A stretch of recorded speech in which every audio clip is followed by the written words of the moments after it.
Shalom Bapak Ibu dan para pemuda gereja yang kami kasihi dalam Tuhan Yesus Kristus. Hari ini Sabtu 30 April 2022, saya Pendeta Nus Liur bersama dengan Ibu Nana Liur mengajak kita semua untuk bersabda bersama dengan metode 4M. Mari kita berdoa sebelum merenungkan firman Tuhan. Bapa kami yang maha baik, kami mengucap syukur atas anugerah-Mu pada hari ini. Kami rindu berjumpa dengan Bapa melalui saat teduh hari ini. Hadirlah dan berfirmanlah ya Bapa, kami siap untuk mendengarkan. Kiranya Roh Kudus menolong kami agar kami dapat mengerti dan firman itu berbuah dalam hidup kami. Di dalam nama Tuhan Yesus kami memohon, amin.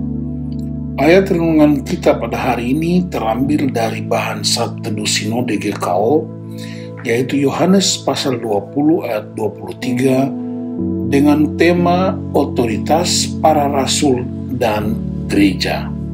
Yohanes 20 ayat 23. Jikalau kamu mengampuni dosa orang, dosanya diampuni. Dan jikalau kamu menyatakan dosa orang tetap ada, dosanya tetap ada. Mari kita renungkan ayat ini dengan bantuan pertanyaan berikut ini. Otoritas apakah yang diberikan Yesus kepada para muridnya? Berdasarkan ayat tadi, jikalau kamu mengampuni dosa orang, dosanya diampuni. Dan jikalau kamu menyatakan dosa orang tetap ada, dosanya tetap ada. Pak, apa maksudnya ya ayat ini?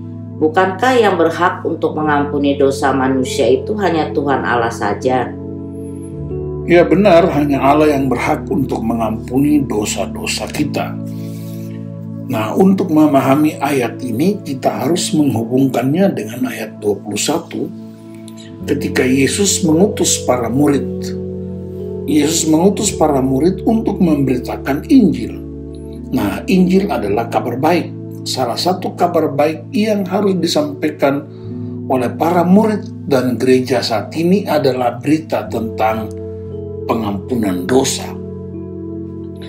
Pengampunan dosa itu isinya bahwa semua orang telah berbuat dosa dan telah kehilangan kemuliaan Allah.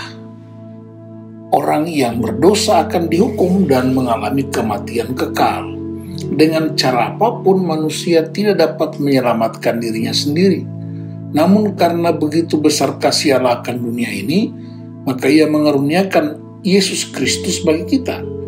Kristus telah mati untuk pengampunan dosa-dosa kita, namun kemudian Ia bangkit.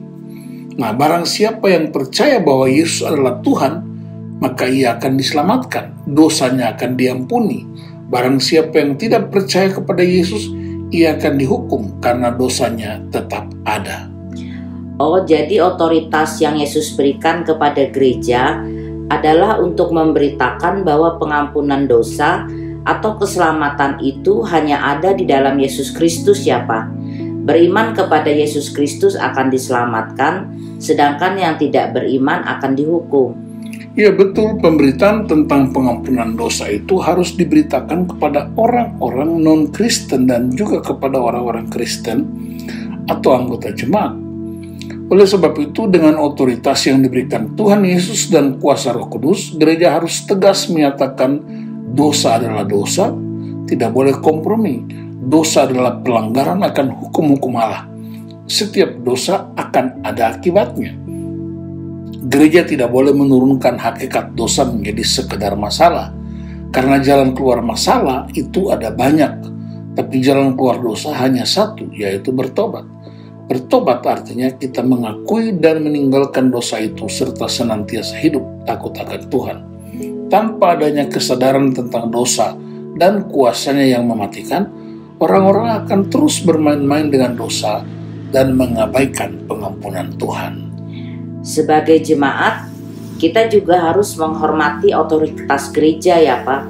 Ketika gereja menyatakan dosa dan kesalahan kita, dengan lemah lembut kita bersedia mengakui dosa kita di hadapan Tuhan, mengalami pengampunan Tuhan dan bertobat, yaitu meninggalkan dosa dan hidup dalam kebenarannya.